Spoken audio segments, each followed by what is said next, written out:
Let's be real. You've been told 1,000 times that you can't build muscle and lose fat at the same time, that your body is either in building mode or burning mode, one or the other, never both. And so you've been stuck bouncing between bulking phases where you gain muscle but also stack on fat, and cutting phases where you strip away the fat but watch your hard-earned muscle disappear with it. It's exhausting. And honestly, it feels like you're trapped in this endless cycle where you never actually get to where you want to be. But here's what most people don't understand. Your body isn't a light switch. It's not just on or off, build or burn. It's more like a spectrum.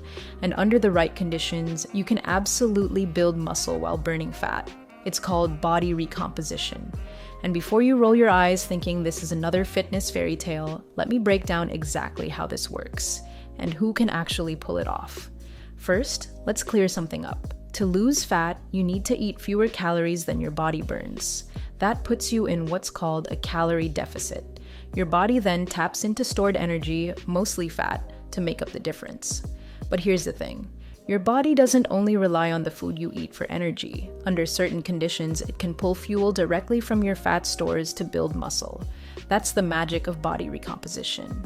You're giving your body just enough of a deficit to burn fat, but enough fuel and stimulus to build muscle at the same time. Now, I need to be honest with you. Not everyone can do this effectively. But the good news is, there's a strong chance you fall into one of the groups that can. If you're new to lifting, you're basically in beginner mode. Your body responds to almost everything. Just pick up a dumbbell and your muscles start growing. This is the only time in your fitness journey where gains come this easily, so take full advantage.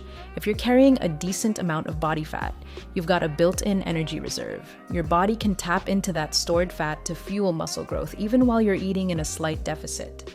And if you used to be in great shape but took time off, your muscles have memory. They rebuild faster than they did the first time around. So if life got in the way and you're making a comeback, you've got a serious advantage. For everyone in those categories, body recomposition is absolutely possible. But you have to do it right, and that starts with training. You can't just eat less and hope your body magically transforms. You need to give it a reason to build muscle. That means resistance training with progressive overload. Lifting heavier over time, doing more reps, adding more sets.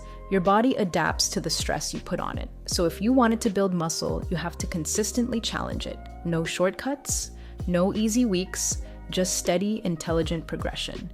Now let's talk nutrition, because this is where most people mess it up. You need to be in a calorie deficit, but not a massive one. Aggressive cuts might strip fat fast, but they also strip muscle. You want a controlled deficit, just below your maintenance calories, enough to burn fat, but not so low that your body starts eating away at your muscle tissue. And protein becomes non-negotiable. When you're in a deficit, your body gets stingy with muscle building. If you're not eating enough protein, your body will break down your own muscle for fuel. Aim for around 1.6 to 2 grams of protein per kilogram of body weight. That gives your muscles the raw material they need to grow, even when calories are slightly low. Here's the tricky part. The scale might not move the way you expect. You could weigh the same for weeks and feel like nothing's happening. But here's what's actually going on. You're losing fat and gaining muscle at the same time. Muscle is denser than fat, so even if the number on the scale stays put, your body composition is changing. Your waist gets tighter, your shoulders look broader, your arms feel firmer. That's real progress. The scale doesn't tell the full story. Progress photos. How your clothes fit and how you feel, those are the real indicators.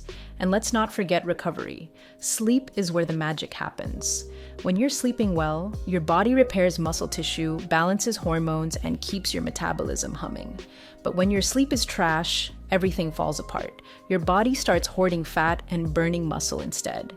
That's the exact opposite of what we want. So if you're serious about body recomposition, treat sleep like part of your training program. Aim for at least 7 hours of quality rest every night. Now, cardio. You don't need to kill yourself with high-intensity intervals. In fact, that can backfire.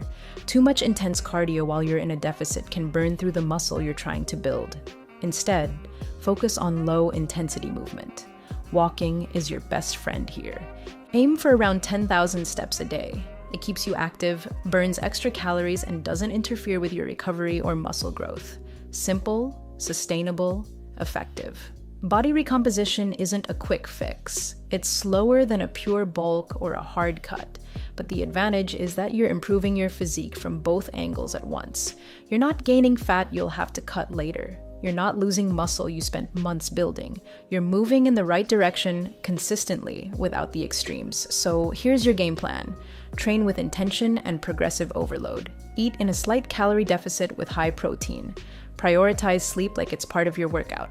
Keep your cardio low intensity and consistent. And most importantly, trust the process. This isn't about seeing overnight results. It's about waking up 3 months from now, leaner, stronger, and more confident than you are today. Stop choosing between building muscle and losing fat. You can do both. You just have to be smart about it.